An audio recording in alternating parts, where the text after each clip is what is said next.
Are there any other votes? Announce the results. Ayes 134, noes 0. The bill is passed. Assembly 302A, calendar number 25. Mr. Abenanti, an act to amend the election law. The bill is laid aside. Assembly 326, calendar number 26. Ms. Rosick, an act to amend the general business law. The bill is laid aside. Assembly 392, calendar number 27. Mr. Scartatos, an act to amend the public service law and the general business law. Read the last section. This act shall take effect on the 180th day. Clerk will record the vote.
I won't argue.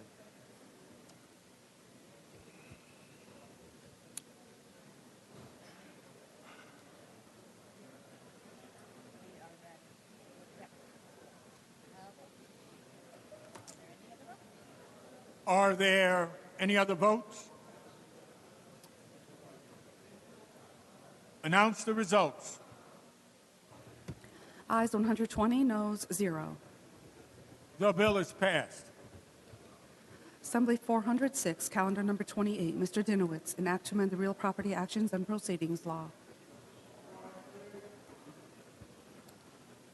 Members, we can't hear the bills as they're called. You're going to have to tone it down, please. Thank you. Read the last section. This act shall take effect on the 30th day. Clerk will record the vote.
Are there any other votes?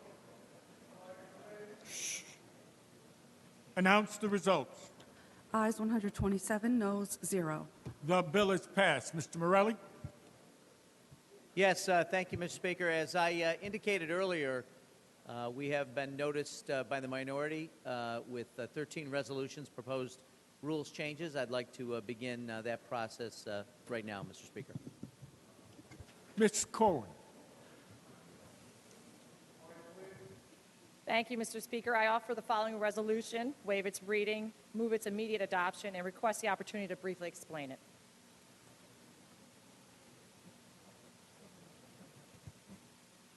Clerk will read.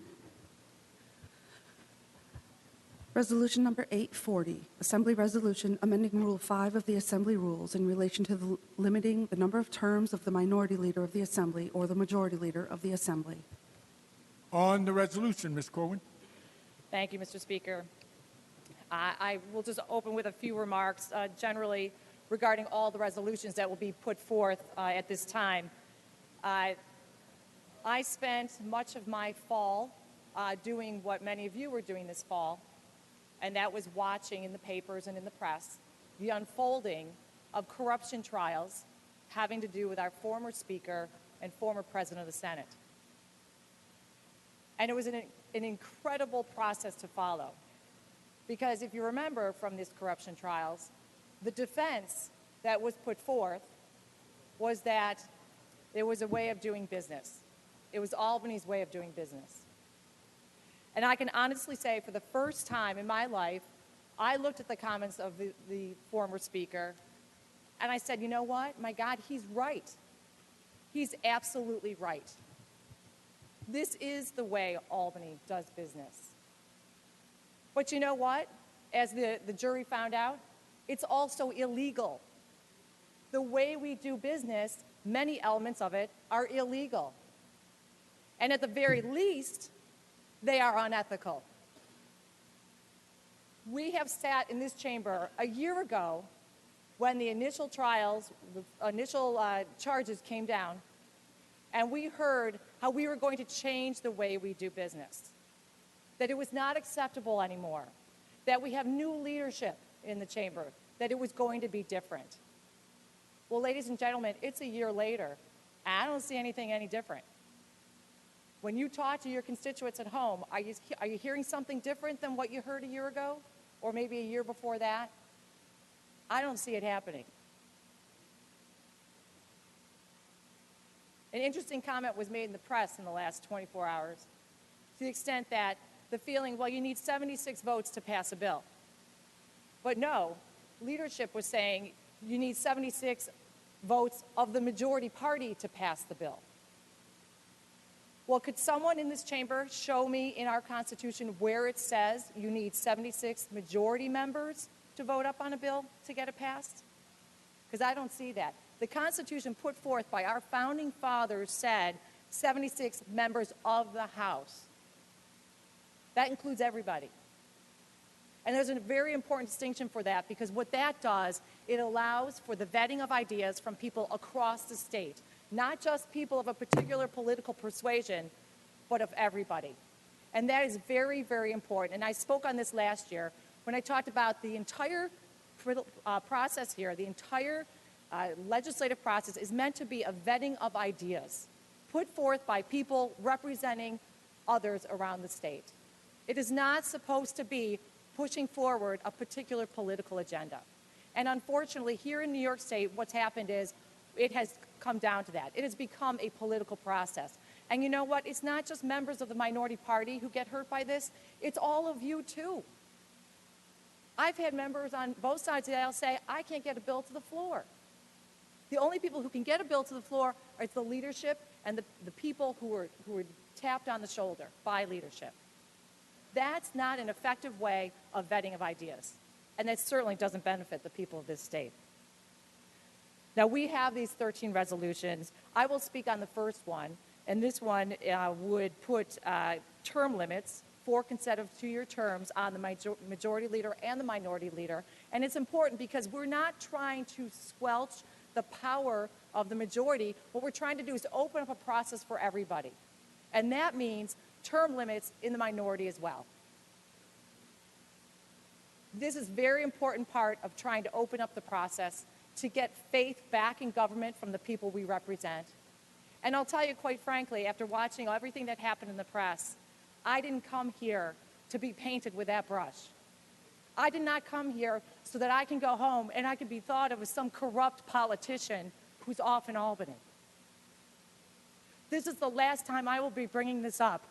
And I can tell you, we have got to do something, and we got to do it now. I am not going to go to my deathbed saying I just played the game.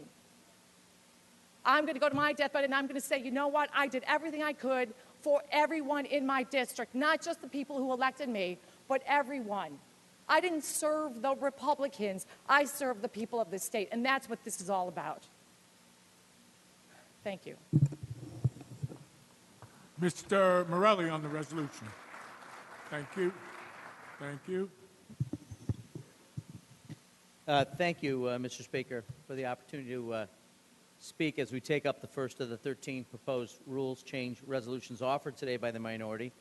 As I have done in the past, I won't speak on each one, but maybe make some general comments on it as a package. The resolutions before us were identical to those offered and defeated last year, and I would recommend the same action again today. Under the leadership of Speaker Hasty, this House has made significant strides in updating and improving our operations.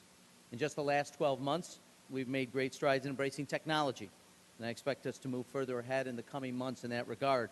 The Majority Conference is currently working on further actions to advance transparency and openness in the way that we transact business so that the public will have the ability to look at that transparency and understand what we're doing and how we do it. We'll certainly review the recommendations made by the Minority Conference today and last year. I also note that we have recently appointed an ethics compliance officer, an important step forward, something the Speaker was very, very committed to. We in the majority recognize and embrace the imperative for improving the legislative process, not only for all members, but for all citizens, and providing increased transparency and accountability for the work that we do.